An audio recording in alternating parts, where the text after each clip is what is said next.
തെരഞ്ഞെടുപ്പ് തോൽവിയിൽ സംസ്ഥാന സർക്കാരിനെതിരെ പരോക്ഷ വിമർശനവുമായി കെ.ടി. ജലീൽ എം.എൽ.എ. നികുതി വർധനവും സാമ്പത്തിക ആനുകൂല്യങ്ങൾ നൽകാത്തതും തിരിച്ചടിയായി. തീരുമാനങ്ങൾ നടപ്പിലാക്കുന്നതിൽ ഉദ്യോഗസ്ഥർക്കുണ്ടായ കാലതാമസം തിരിച്ചടിയായി. മധ്യവർഗത്തെ സ്വാധീനിക്കാനും പാർലമെന്റിൽ ഇടതുപക്ഷത്തിന്റെ പ്രസക്തി ന്യൂനപക്ഷങ്ങളെ ബോധ്യപ്പെടുത്താൻ കഴിഞ്ഞില്ലെന്നും ഫേസ്ബുക്ക് പോസ്റ്റിൽ ജലീലിന്റെ വിമർശനം. മുബഷീർ പി. അക്ബർ ചേർന്നുണ്ട് വിശദാംശങ്ങളുമായി. മുബഷീർ, തോൽവിയിൽ സർക്കാരിനെതിരെ ഒരു വിമർശനമാണ് ഇപ്പോൾ കെ.ടി. ജലീൽ ഉന്നയിക്കുന്നത്. എന്തൊക്കെ കാര്യങ്ങളാണ് അദ്ദേഹം അതിൽ പറയുന്നത്? അതായത് സുധി, ലോക്സഭാ തെരഞ്ഞെടുപ്പിൽ സംസ്ഥാനത്ത് ഇടതുപക്ഷത്തിനുണ്ടായ വലിയ പരാജയത്തിലാണ് ഇപ്പോൾ സംസ്ഥാന സർക്കാരിനെതിരെ പരോക്ഷ വിമർശനവുമായി ഇടതു സ്വതന്ത്ര എം.എൽ.എയും മുൻ മന്ത്രിയുമായ ഡോക്ടർ കെ.ടി. ജലീൽ എം.എൽ.എ. രംഗത്ത് വന്നിരിക്കുന്നത്.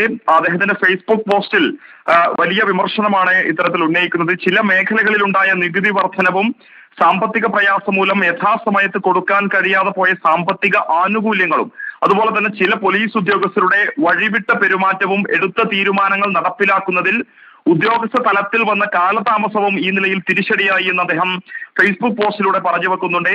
സർക്കാരിന് മധ്യവർഗത്തെ സ്വാധീനിക്കാൻ കഴിയാതെ പോയതും പാർലമെന്റിലെ ഇടതുപക്ഷ സാന്നിധ്യത്തിന്റെ പ്രസക്തി ന്യൂനപക്ഷങ്ങളെ വേണ്ട വിധം ബോധ്യപ്പെടുത്താൻ സാധ്യമാകാതിരുന്നതും അടക്കമുള്ള പ്രശ്നങ്ങൾ ഇടതുപക്ഷ കക്ഷികൾ വിലയിരുത്തുമെന്നാണ് പ്രതീക്ഷിക്കുന്ന അദ്ദേഹം ചൂണ്ടിക്കാണിക്കുന്നുണ്ട്. ഇക്കാര്യം CPM-ന്റെ സംസ്ഥാന സെക്രട്ടേറിയറ്റ് ഇറക്കിയ പത്രക്കുറിപ്പിൽ നിന്നും മനസ്സിലാക്കാൻ സാധിക്കുന്നുണ്ട് എന്നുള്ളതാണ് കെ.ടി. ജലീൽ പറഞ്ഞു വെക്കുന്നത്. സ്വാഭാവികമായും UDF ഇടതുപക്ഷത്തിന്റെ, അതായത് സംസ്ഥാന സർക്കാരിനെതിരായ ഒരു ഭരണവിരുദ്ധ വികാരം ഈ ഒരു ലോക്സഭാ തെരഞ്ഞെടുപ്പിൽ ഉണ്ടായി എന്ന് ഒരു ഭാഗത്ത് പ്രചാരണം നടത്തുന്ന ഘട്ടത്തിൽ കൂടിയാണ് ഇടത് MLA ആയ, അല്ലെങ്കിൽ ഇടതുപക്ഷത്തിന്റെ പിന്തുണയോടുകൂടി വിജയിച്ച മുൻ മന്ത്രി കൂടിയായ കെ.ടി. ജലീൽ സംസ്ഥാന സർക്കാരിനെതിരെ രൂക്ഷമായ വിമർശനവുമായി രംഗത്ത് വന്നിരിക്കുന്നത്. പോലീസിന്റെ ഭാഗത്തു നിന്നുൾപ്പെടെ വീഴ്ചയുണ്ടായി എന്ന് അദ്ദേഹം ചൂണ്ടിക്കാണിക്കുന്നുണ്ട്.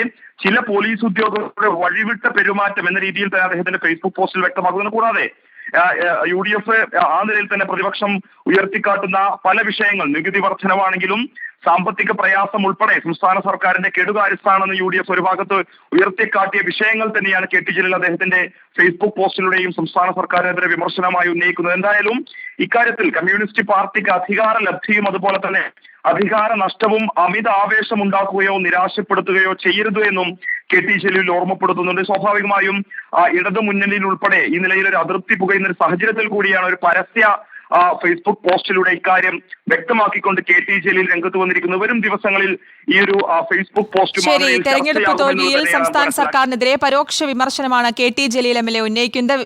വിശദാംശങ്ങളാണ് മുബഷീർ പി. അക്ബർ നൽകിയത്.